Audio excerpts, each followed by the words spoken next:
Olá pessoal, tudo bem? Aqui é o professor Diogo para mais uma fascinante aula de ortopedia e traumatologia e hoje nós vamos falar sobre a descrição das radiografias no trauma ortopédico. Bora lá começar a aula?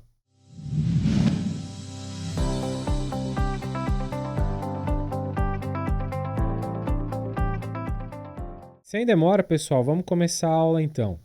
Essa aula sobre análise de radiografias no trauma ortopédico. E o primeiro conceito que eu gostaria de passar para vocês aqui é que para você ter uma boa análise, é necessário que você tenha uma boa qualidade do exame, que a captação da imagem seja a mais perfeita possível para que você possa ter a análise mais perfeita possível. E uma das características de uma qualidade boa de um exame é um bom posicionamento do paciente para aquisição de incidências corretas. Muitas vezes é necessário que você entre junto com o paciente na câmara de radiologia para facilitar o posicionamento dele para que, quando faça a aquisição das imagens, que sejam as mais perfeitas possível. Além disso, nós sempre pedimos duas incidências, duas visões do mesmo segmento quando você analisa uma região traumatizada. E geralmente essas incidências são ortogonais, ou seja, elas mantêm entre si 90 graus. Existem algumas exceções, como na mão e no pé, onde os metacarpos e os metatarsos, respectivamente, eles podem ter uma sobreposição numa incidência em perfil, então nesses casos você pode lançar a mão também de incidências oblíquas.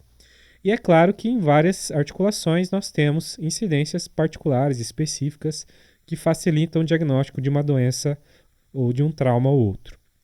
Tá certo? É importante também a gente sempre ter num segmento as articulações adjacentes visualizadas. Dá um exemplo aqui como uma fratura da tíbia, onde você precisa ver o joelho e o tornozelo junto. Ou uma fratura do fêmur, onde você precisa ver a bacia e o joelho junto. E por que isso é importante? Porque muitas lesões estão associadas a fraturas diafisárias, lesões articulares. Vou dar um exemplo clássico: fraturas de diáfise do fêmur associadas a fraturas do colo do fêmur, fraturas da diáfise do fêmur associadas a lesões ligamentares do joelho. Então, tudo isso é importante analisar e é interessante ter sempre duas articulações adjacentes ao segmento radiografado.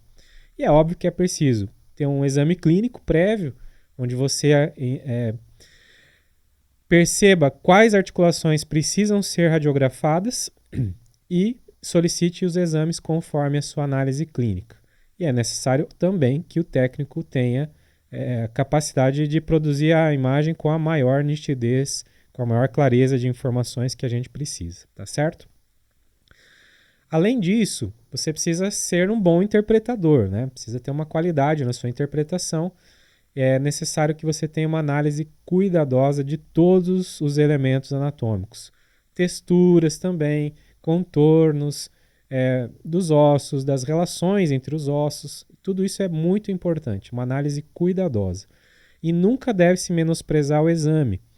Por mais que o paciente traga uma sacola de exames, se for a radiografia o exame que vai ser mais adequado para aquele caso em específico, é a radiografia que deve ser solicitada. Muitas vezes a gente recebe pacientes que já vêm de outros colegas ou com vários exames prontos, mas aquele que realmente vai fazer o diagnóstico pode ser um exame mais simples, como uma radiografia, uma ecografia, e muitas vezes a ressonância magnética e tomografia podem não ser tão úteis. Por isso, não é porque um exame é mais caro que ele é melhor que o outro. Cada exame tem a sua indicação apropriada. Nunca, então, menosprezar o exame e ter sempre um método e segui-lo. Se é necessário fazer de lateral para medial, de proximal para distal, não importa. O importante é que você veja todos os elementos anatômicos. Perfeito? E antes de começar a descrição das radiografias no trauma ortopédico propriamente dita, eu gostaria de passar aqui com vocês em revista alguns conceitos anatômicos que eu considero relevantes. Então, um dos conceitos aqui é a nomenclatura de proximal e distal. Então, proximal é aquilo que está mais próximo do crânio e distal é aquilo que está mais distante do crânio. No caso de um osso como o húmero, né, o terço proximal do húmero, a cabeça do húmero, ela está proximal e a extremidade inferior, distal do húmero, né, ela está mais distante do crânio, portanto a gente chama ela de distal. A gente pode chamar também de cranial e caudal, mas na ortopedia a gente prefere, usa com mais frequência os termos proximal e distal. No caso da referência ser a linha média do corpo, quanto mais aproximado da linha média, medial. Quanto mais afastado da linha média, distal. Então, um exemplo ali da clavícula. Nós temos um terço medial e um terço distal. E, curiosamente, na clavícula, o terço medial também é o terço proximal. E o terço lateral também é o terço distal. E o outro conceito seria o anterior e posterior. Na posição anatômica, a gente sabe quais são as faces anteriores e as faces posteriores. No caso do antebraço, por exemplo, a minha palma da mão ela está anterior e o dorso da mão está posterior. E na planta do pé, nós temos a face inferior ou plantar, e no dorso do pé, nós temos a face dorsal ou superior, ok? E o último conceito anatômico para a gente relembrar é o conceito de planos. Então, a primeira imagem aqui, a gente vê uma pessoa sendo dividida em duas partes, direita e esquerda. Esse é o plano sagital. Nós temos um outro plano aqui dividindo a pessoa numa porção anterior e posterior. Esse é o plano frontal.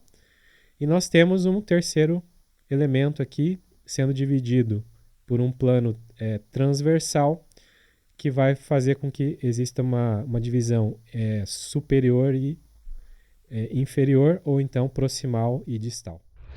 Agora, pessoal, vou mostrar para vocês na prática como é que se descrevem as radiografias no trauma ortopédico, utilizando um passo a passo que eu desenvolvi que vai facilitar bastante a vida de vocês.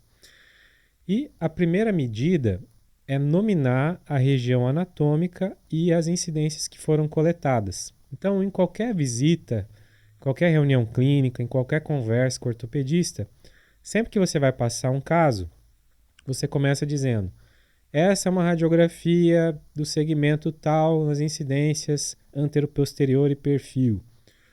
Essa é uma radiografia do antebraço nas incidências antero-posterior e perfil, demonstrando, aí sim, você vai elencar e enumerar as alterações que existem naquela radiografia.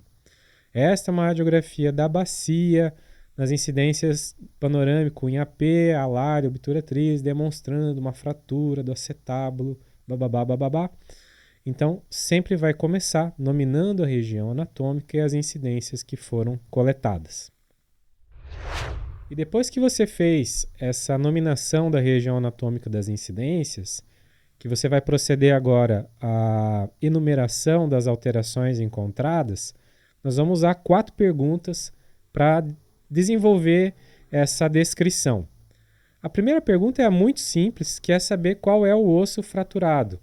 Acho que nessa etapa que vocês estão agora do curso de medicina, já sabem todos os ossos, né, de cor e salteado. Então, acredito que não precisamos mostrar quais são os ossos, né? A segunda pergunta, sim, é um pouquinho mais importante. Vou explicar aqui para vocês. Todo osso ele tem 3 partes, que são a epífise, e a epífise é a região do osso que está mais próxima da articulação. Ela tem um formato que é irregular, isso é fácil de entender. O fêmur, a cabeça do fêmur é uma esfera, a cabeça do húmero é uma semi-esfera, a cabeça do rádio é um cilindro, a ulna proximal tem um formato de C ou de garra. Então, cada articulação, cada osso, no seu contato com a articulação, tem um formato específico. E a epífise tem essa característica de ter formatos diversos e regulares, ok? Além disso, o osso que compõe a epífise é um osso trabecular, ou osso esponjoso, ricamente vascularizado. Então, essa é uma característica importante também da epífise. E a diáfise? A diáfise é a parte mais central do osso e é a parte cilíndrica. Então, ele tem um formato cilíndrico, alongado, é a parte central, e uma das características é que o osso ali é compacto. Então é um osso altamente denso e ele tem uma vascularização mais pobre do que o osso esponjoso. Isso confere algumas características de consolidação mais difíceis ao osso compacto do que ao osso esponjoso, tá certo? Além disso, é uma região mais endurecida. Geralmente a epífise, pelo osso trabeculado, é uma região mais suscetível a depressões, ao osso ser deformado. E a metáfise? A metáfise ela não é só uma região de transição entre a epífise e a diáfise. A metáfise ela tem um formato trapezoidal. Onde está mais próximo da epífise, a base é mais larga, e onde está mais próximo da diáfise, a base é mais estreita. E essa característica é que faz com que a metáfise seja uma região que tenha muitas fraturas. Por quê? Porque a energia vindo da articulação ela está sendo distribuída numa base mais larga e quando ela vai descendo em direção à região mais estreita, é nessa região de estreitamento que você tem as fraturas. Então você tem uma região ali de fragilidade. Você está vindo de uma área mais larga para uma área mais estreita e nessa região é que você tem a fragilidade e é ali que a energia tende a fazer a fratura. Tá ok? A metáfise ela tem um osso mais esponjoso, próximo da epífise e com características mais corticais, próximas da diáfise. Isso é natural pelo alinhamento que ela tem ali, pelo posicionamento que ela está entre a epífise e a diáfise, tá certo? E na criança? Na criança a gente tem um quarto elemento, que é a fise, também conhecida como cartilagem de crescimento, como disco epifisário, alguns dizem camada de crescimento. E a fise, ela tem 4 subcamadas, a saber, mais próximas da epífise estão a camada germinativa, que a camada inicial é uma fileira de células cuboídeas, né, que tem uma fileira só, são camadas então que vão dar origem ao osso propriamente dito. Depois disso, essas células elas vão se proliferar, elas vão se multiplicar e vão ficar empilhadas e achatadas. Nós chamamos essa camada de camada proliferativa. E a terceira camada é quando essas células elas começam a ficar maiores, elas ganham comprimento, espessura, volume, mas entre elas existe um espaço muito grande. Então essas células elas estão espaçadas entre si e essa é a camada hipertrófica. Então é onde as células elas ficam grandes. Então elas têm uma hipertrofia. Por isso que o nome dessa camada é camada hipertrófica. E é justamente na camada hipertrófica que a energia gosta de percorrer. Por quê? Porque é a camada menos densa. É a camada onde a gente tem mais espaço entre as células. Por isso é uma camada mais frágil. E a última camada é a camada de ossificação, onde a camada de crescimento começa a se tornar osso propriamente dito. Então, lembrando, isso é muito importante. Quando existe uma energia percorrendo um osso de pediátrico, né, de criança, existe uma probabilidade das fraturas ocorrerem pela fise através da camada hipertrófica. E quando isso acontece, nós damos o nome de fratura descolamento epifisário, tá certo? A terceira pergunta que nós devemos fazer é com relação ao traço de fratura.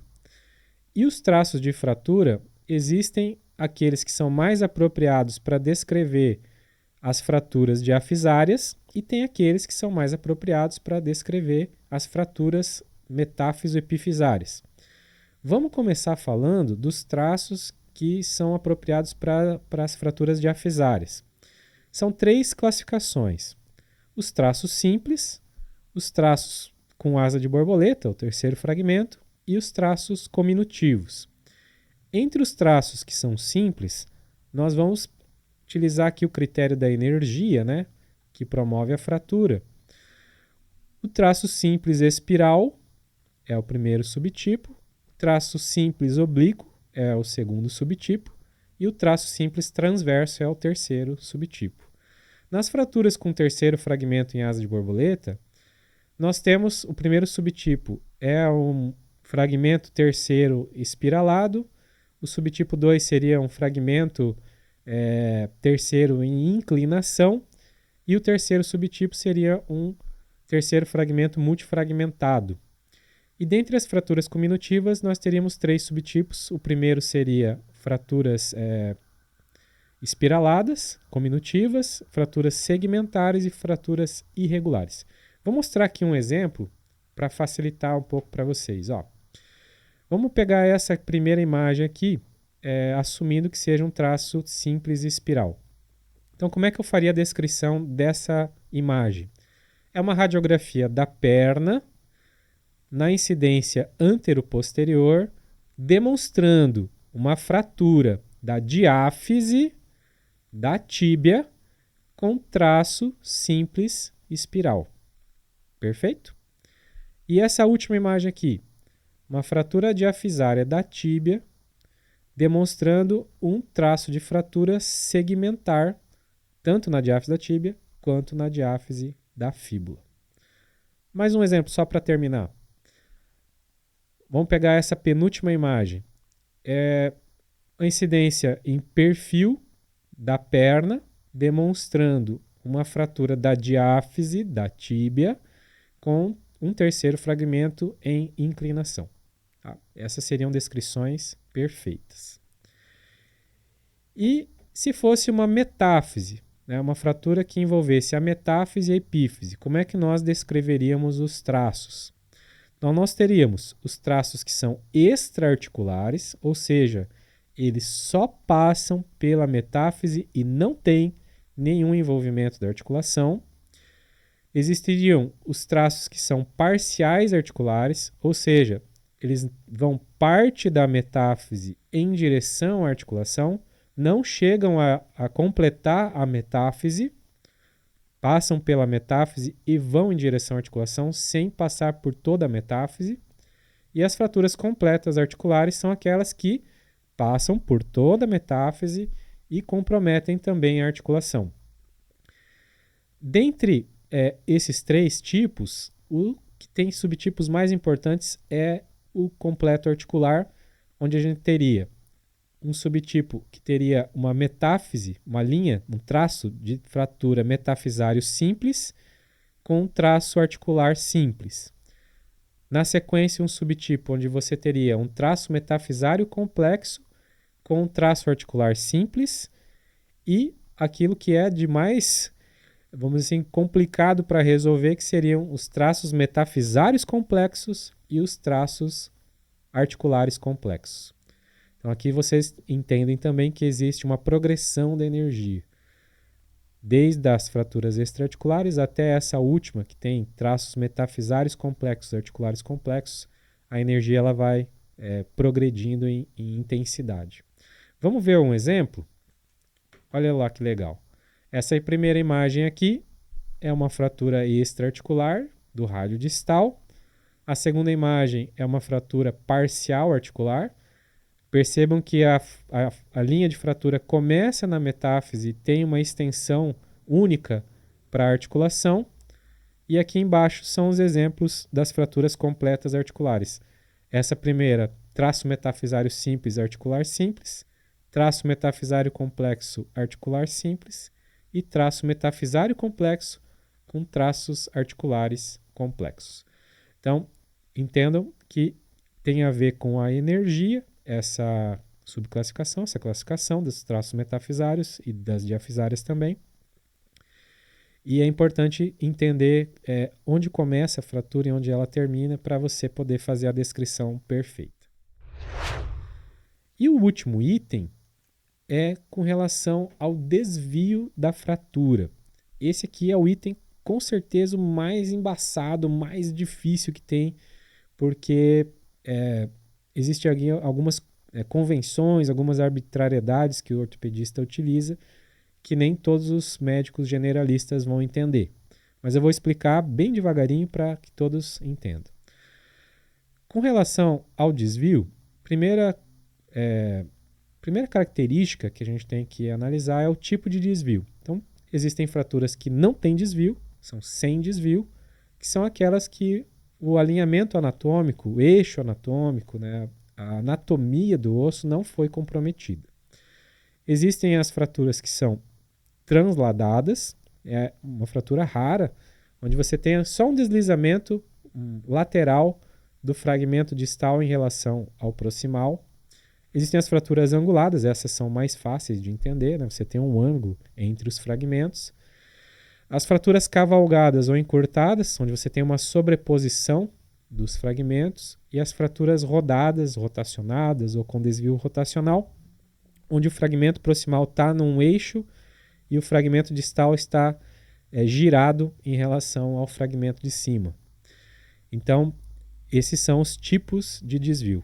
Vou mostrar alguns exemplos aqui para vocês. Ó. Essa primeira imagem é uma fratura da diáfise da tíbia sem desvio. Essa segunda é uma fratura da diáfise da tíbia com translação. Essa terceira, dá para perceber que existe uma sobreposição dos fragmentos com angulação. Então, uma fratura que tem uma combinação desses desvios, mas ela é uma fratura cavalgada e angulada. E aqui nós temos uma fratura puramente cavalgada ou encurtada, sobreposta. Tá certo? E como é que eu nomeio o desvio? Então, nós temos aqui um exemplo, dois exemplos, né, de fraturas diafisárias. Uma fratura diafisária do fêmur e uma fratura diafisária do rádio. Nas fraturas, nós temos que nomear o desvio conforme o fragmento distal à fratura. Então, o que é um fragmento distal à fratura nesses exemplos aqui? Esse fragmento mais de baixo, mais próximo do joelho, é o fragmento distal. E o fragmento mais próximo ao quadril é o fragmento proximal. No caso do rádio, o que está mais próximo do punho é o fragmento distal e o que está mais próximo do cotovelo é o fragmento proximal. Quem dá o nome para os desvios é o fragmento distal. Então, o posicionamento do fragmento distal em relação ao fragmento proximal e à fratura é o que nomeia o desvio. Então, nesse caso aqui do fêmur, o fragmento distal ele está nessa incidência anteroposterior medial à fratura. Ele está mais próximo da linha média do corpo. Então, esse é um desvio medial. Então, como é que eu descreveria essa fratura? É uma incidência anteroposterior da coxa esquerda, demonstrando uma fratura da diáfise do fêmur com encurtamento e angulação e desvio medial. Ponto. Traço simples, né? Aí, no caso, parece ser um traço simples transverso. Então, melhorando ali. Uma fratura diafisária do fêmur, um traço simples transverso, com encurtamento e inclinação e desvio medial. Então, se alguém perdeu alguma coisa, volta um pouquinho no vídeo, veja ele numa velocidade mais lenta para entender melhor. E aqui na imagem 2, né, no antebraço. Então, é uma radiografia do antebraço, numa incidência em perfil, demonstrando uma fratura transversa do rádio, no terço médio, né, da diáfise, com cavalgamento e angulação e desvio anterior. Nesse caso, o fragmento distal ele está se direcionando para a parte da palma da mão, que é a anterior. Então, existe aqui um desvio anterior. Qual que é a confusão aqui, que é a pegadinha que vocês não podem cair? Não pode tomar como referência a angulação, porque a angulação está lateral, mas o fragmento distal está medial. Quem dá o nome do desvio não é a angulação, não é a fratura, é a posição do fragmento distal em relação à fratura. Então, o fragmento distal em relação à fratura, ele está medial nesse caso. Aqui, o fragmento distal em relação à fratura, ele está anteriorizado. Então, quem dá a nomenclatura do desvio é o fragmento distal. Não esqueçam, é uma arbitrariedade, é uma convenção, mas é assim que funciona. Pode cair numa prova isso? Até pode, não é habitual, né? mas é importante que vocês entendam que quem dá a nomenclatura, repito, é o fragmento distal, posição do fragmento distal em relação à fratura. Na aula presencial eu vou mostrar isso com mais detalhes. Nas articulações, nós temos angulações, nós temos uma goniometria apropriada para cada articulação. Então, o exemplo aqui é o rádio. O rádio ele tem uma angulação que a gente chama de inclinação ulnar do rádio, ou alguns chamam de inclinação radial. É quanto a superfície articular do rádio olha em direção à ulna. Então, essa angulação é de 23 graus. Nós temos também uma relação entre a superfície articular do rádio e a superfície articular da ulna. Essas duas superfícies elas têm que estar mais ou menos alinhadas. E numa fratura do rádio, muitas vezes há um afundamento e a superfície articular do rádio fica mais proximal do que a superfície articular da ulna. Essa distância entre elas pode demonstrar um encurtamento, e a gente chama isso de encurtamento radial. E no perfil, a superfície articular do rádio ela tem uma inclinação anterior de mais ou menos 10 a 11 graus. É o quanto a superfície articular do rádio olha para a região anterior. Quando temos uma fratura do rádio distal com desvio, vamos imaginar que seja uma fratura extraarticular e todo esse conjunto distal se desloque dorsalmente. Você consegue medir o quanto houve de deslocamento dorsal e essa medida, somada à inclinação volar ou anterior do rádio, que seria uma medida anatômica, fisiológica. Essa somatória de quanto está desviado o dorsal e a inclinação ulnar do rádio, anterior do rádio, essa somatória é o desvio angular, é a quantidade de desvio que existe. E essa quantidade de desvio é o que determina se haverá um tratamento conservador ou cirúrgico. Entenderam onde eu quero chegar? Então, você tem um desvio. Esse desvio ele pode ser medido quantitativamente através de ângulos, através de graus. Quantos graus tem o desvio determina o caminho que vai seguir o tratamento. Seja ele conservador, no caso de fraturas sem desvio ou com desvios pequenos, aceitáveis, seja nos casos onde há desvios maiores, significativos, que podem comprometer a função da articulação ou do osso. Nesse caso, o tratamento é cirúrgico.